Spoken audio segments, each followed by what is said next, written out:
முன்னேற்ற கழகத்திலிருந்து புரட்சி தலைவர் வழியில், புரட்சி தலைவர் அம்மா வழியில் இன்று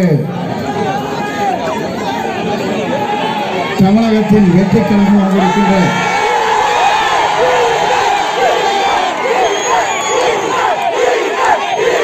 அன்புள்ளவர் அவருடைய தலைமையில் நேற்றைய தினம் இணைந்தேன். எல்லோரும் சொன்னார்கள், தமிழ்நாட்டில் ஒரு அறிவாளி சொல்லி இருக்கிறார், செங்கோட்டைக்கு எங்கே மக்கள் இருக்கிறார்கள்.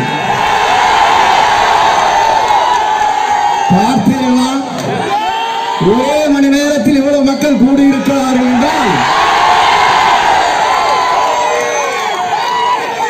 நான் இந்த இயக்கத்தில் இணைந்தது ஒன்று, நான் இந்த தொகுதிக்கு கடுமையாக உழைத்தது ஒன்று என்பதை நீங்கள் மறந்துவிடக் கூடாது. முதலே நான் கண்ட தலைவர், நாம் இதயங்களிலே குடிகொண்டிருக்கிற புரட்சி தலைவர் அவர்கள் 3 முறை தமிழ்நாட்டில் நிரந்தர முதலமைச்சர், 2வது முறையாக நான் கண்ட தலைவர் புரட்சி தலைவர் அம்மா அவர்கள் 5 முறை முதலமைச்சர். நாளை காணப்போகின்ற தலைவர் தமிழ்நாட்டை ஆளப்போகிற தலைவர், தமிழக வெற்றி கழகத்துடைய தலைவர், என் அன்பு இளவர் விஜய் அவர்கள் என்பதை நான் மறந்துவிடக்கூடாது.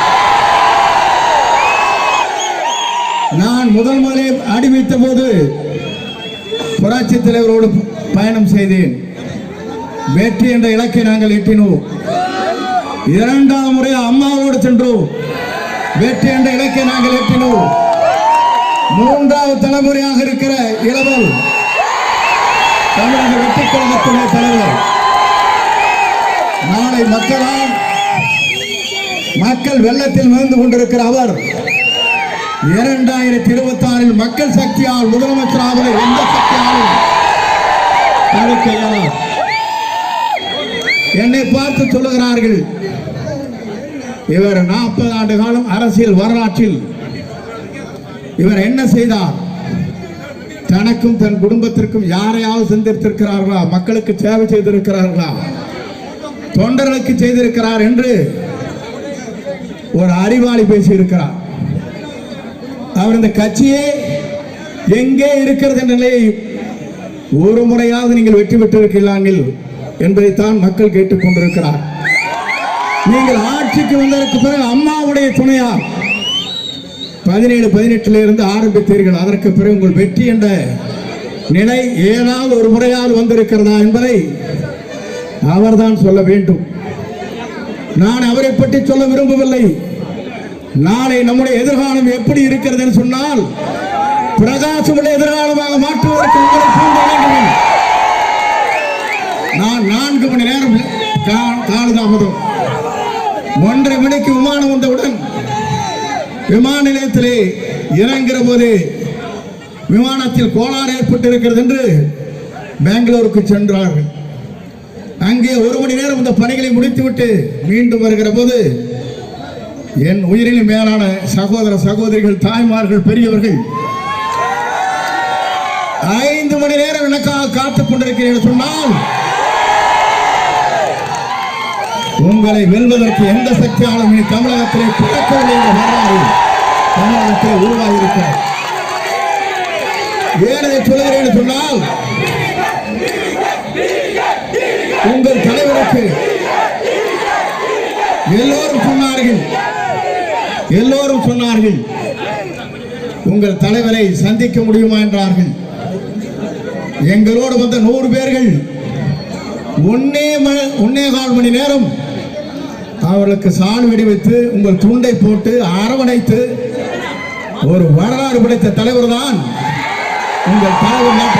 பார்த்து ஆகவே சகோதரனாக இருக்கிற நீங்கள் மறந்து விடாதீர்கள். நாளை எதிர்காலத்தை நோக்கி நாம் பயணம் செய்ய போகிறோம். நாளை எதிர்காலம் மட்டுமல்ல, வரலாற்றை படைக்க போகிறோம். ஏன் சொன்னால் ஆண்ட ஆட்சிகளை ஆள வேண்டுமா? புதிய தலைமுறை ஒருவர் உருவாக்க வேண்டாமா? வேண்டும். மக்களுக்கு நல்ல முறையிலே பணியாற்றுவதற்கு ஏறத்தாழ ஆண்டிற்கு 500 கோடி ரூபாய் திரைப்படத்தில் நடித்தால் கிடைக்கும். தேவையில்லை. மக்கள் பணியாற்றுவதற்கு நான் தயாராக இருக்கிறேன் என்று வந்திருக்கிறார். தூய்மையான ஆட்சி, மக்கள் ஆட்சி, தமிழகம் அமைதி பூங்காவை காண்பதற்கு பேரறிஞர் அண்ணா அவர் கேட்கின்ற போது சொன்னதை போல, புரட்சி தலைவர் சொன்னதை போல, அம்மா சொன்னதை போல என்னை கூட பத்திரிகை நண்பர் கேட்டார், ஒண்ணும் அம்மா படத்தை வைத்துக் கொண்டிருக்கேன் என்று கேட்டார்கள். ஜனநாயகம் இங்கே இருக்கிறது. யார் படத்தை வேண்டும் அங்கே உங்கள் படத்தை வைத்தால் தான் சிரிப்பீர்கள். ஆனால் எங்களை போன்றவர் எந்த படத்தை வைத்துக் கொண்டாலும் அரவணைத்து செல்கிற தலைவராக உங்கள் தலைவர் இருக்கிறார்.